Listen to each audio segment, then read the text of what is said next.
So are there plans for like a second album already, or do you plan to take a break?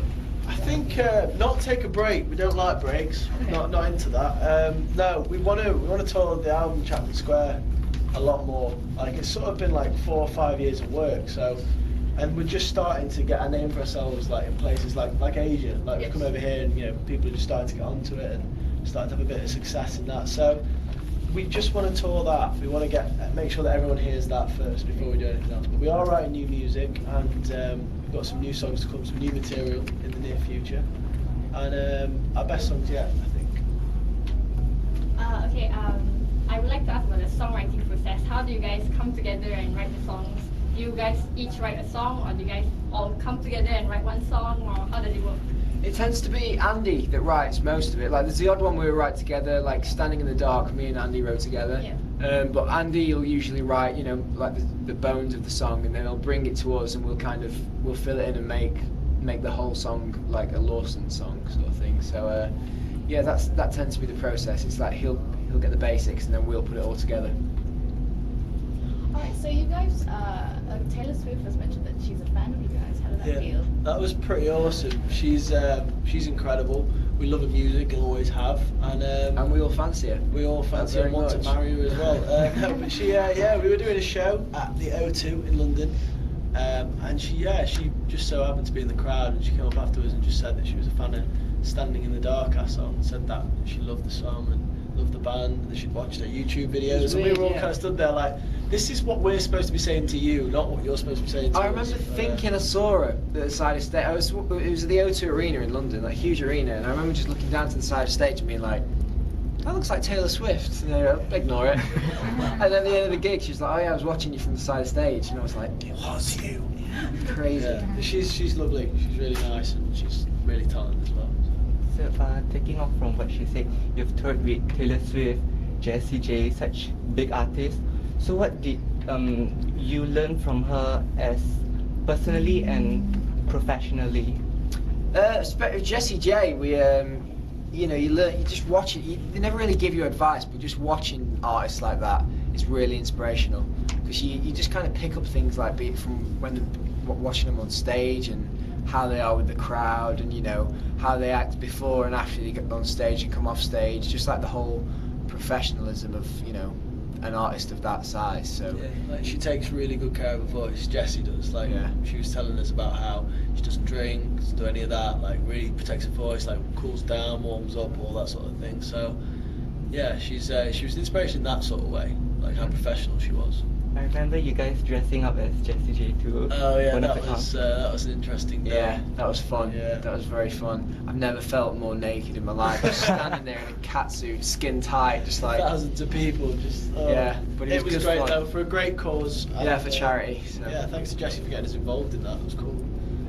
Awesome. Your music to us feels very signature, and Lawson has a very distinct flavour to it. So if you were to describe your music as an ice cream flavour, what would you describe it as?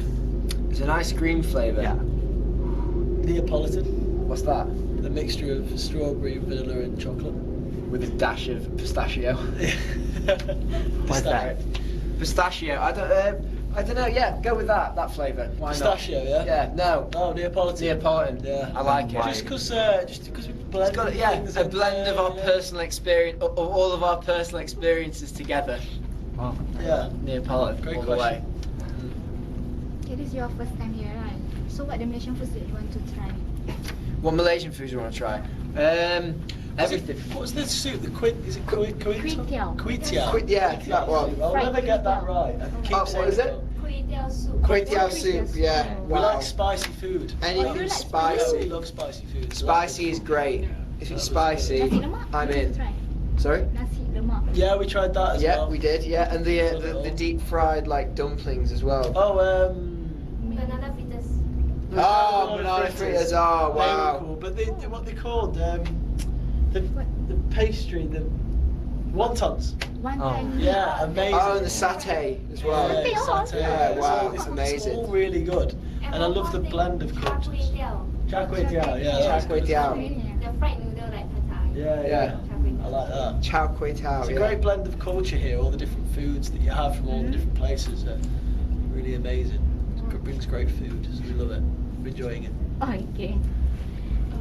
Are most like musicians often like go into acting later on? Like, would you be interested to go into acting as well? I'd love to. I'd absolutely love to, yeah. I used to do a bit of acting when I was younger, like theatre groups and things like that. Nothing professional, but I'd love to do that.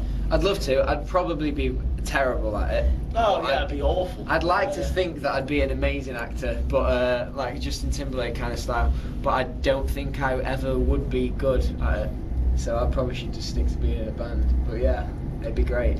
Okay, relating to that question, what's your favorite movies? Just name one. Wayne's World. Well done. Jurassic Park or Star Wars. Yeah, there I am.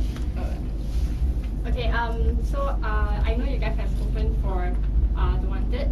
Okay, but I want to know how you guys are different from other British bands like One Direction and The Wanted themselves.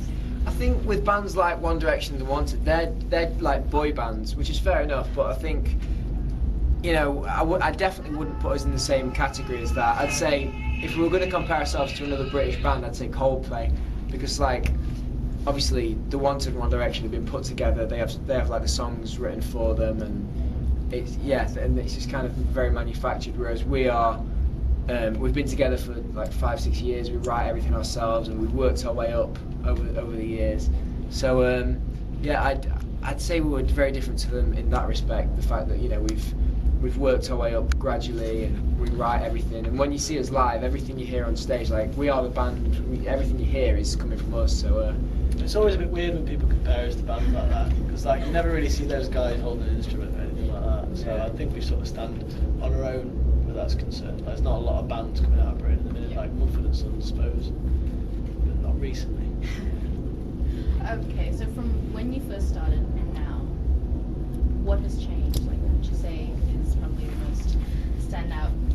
the in your food life, that or- we it's gone from having McDonald's and KFC to having amazing Malaysian food, Thai food, and all this amazing stuff. Yeah, that's definitely the best thing that's I changed. don't think we've changed. People always say, oh, like, you know, now you're doing a bit better, you're obviously going to change and whatever. But the thing is, there's four of us. And if anyone ever gets above, like, it's too big for the boots or whatever, they get brought straight back down to earth. We all make sure we ground each other and stuff, because it's quite amazing, like, the things we're doing compared to what we did do. So, the gigs are massive changed. difference as well. You go from playing a pub to 5 people to playing like arenas to thousands of people and stuff. So. And I don't have to justify the fact that I'm in a band. When I went home like 2 or 3 years ago, it's like, oh, so what are you doing now, Joel, after you left school? It's like, oh, I'm in a band, and they'd be like, look at my mum as if to say, like, is he serious? Is he really in a band? Now it's like I'm in a band and they know who it is, so I don't have to justify it anymore, which is pretty cool. Yeah. Well, let me bring you guys back to the day that you guys were signed, when you signed the contract. Yeah. Looking back, what do you remember of any significant moments from that day that basically changed your lives? I remember it was the 27th of July 2011, and yeah, it was crazy. Like that day, I remember when I actually signed my name on the deal. The song that was playing in the background was that Flow Rider featuring Nicki Minaj song.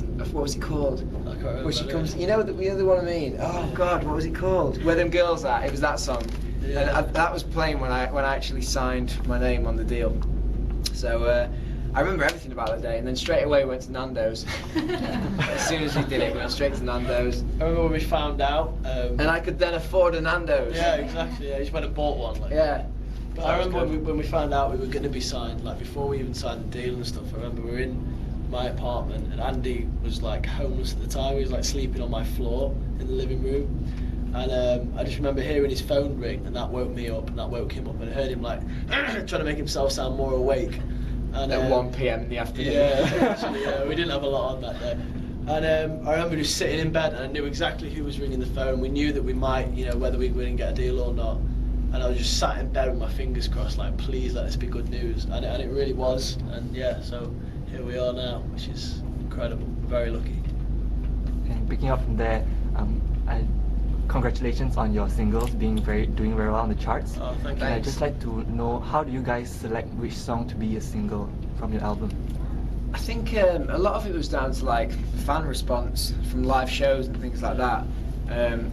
And obviously we put a lot of time into playing the whole album, just thinking which one is going to suit you know, the radio and things right now currently. And yeah, I think they kind of stood out straight away as the singles. Do you know what I mean? Not because they're better than any of the other songs on the album, but just because they're much more, you know, like radio, or the fans really responded to them differently. So yeah, I think they kind of jumped out to us more than having to search them out. Who's your favorite singer in this industry? Okay. Your idol? I think for me and Joel, John Mayer. We're huge fans of John Mayer. I think he's incredible, like amazing musician, amazing songwriter. Yeah, he's just a legend, isn't he? Yeah. We've always grown up listening to. Well, I've grown up listening to bands like Bon Jovi and Guns N' Roses. And what was it?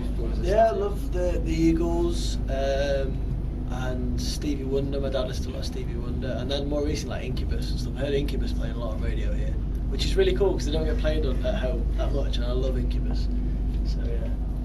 Okay, picture time.